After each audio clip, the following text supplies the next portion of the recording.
Hey guys, so here we are going to look at an example of a semantic feature analysis.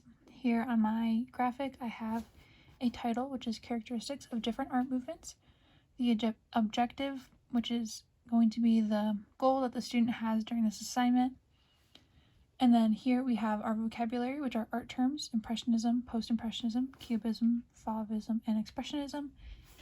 And then next to each of the columns we have the properties that we are going to compare and contrast against our vocabulary.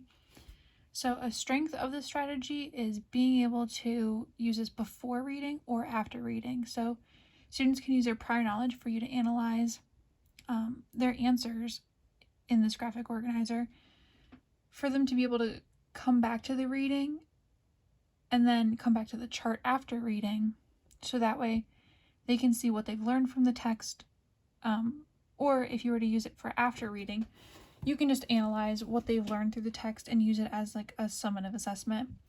So if I were the student, I would look at this and I would think to myself, okay, Impressionism. So do Impressionism artworks analyze color and light?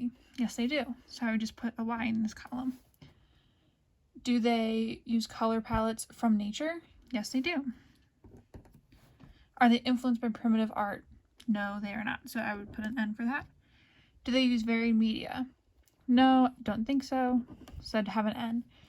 And then in this situation, there's a question mark included. So students could also put a question mark in any of the columns for anything that they're unsure of. And that just might be something that you would have to differentiate for them later in the lesson, so that you can make sure that each student has a grasp over the information that they've read about or that they will read about.